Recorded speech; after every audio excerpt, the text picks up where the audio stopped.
What are substrates and superstrates in linguistics? Basically, the word stratum comes from geology. It's used to describe layers of earth that build up over thousands of years. Languages work the same way. They're built up from layers of linguistic influences coming from different sources.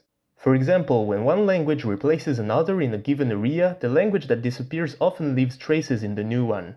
And the reverse can also happen. The invaders may end up adopting the local language while still influencing it. A substrate is the first case. It's when the original local language influences the language that replaces it.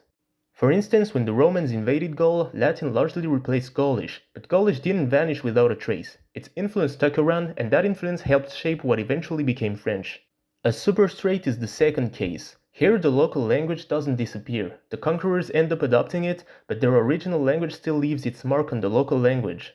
For example, when the Franks invaded Gaul, they adopted the local Latin dialect spoken there. However, the language that later became French was influenced by the Franks' original Germanic language. There is also a third situation called an adstrate. This is simply when two neighboring languages influence each other without trying to replace one another. It's more of an equal relationship. For example, French had a huge influence on English, and nowadays English also has some influence on French.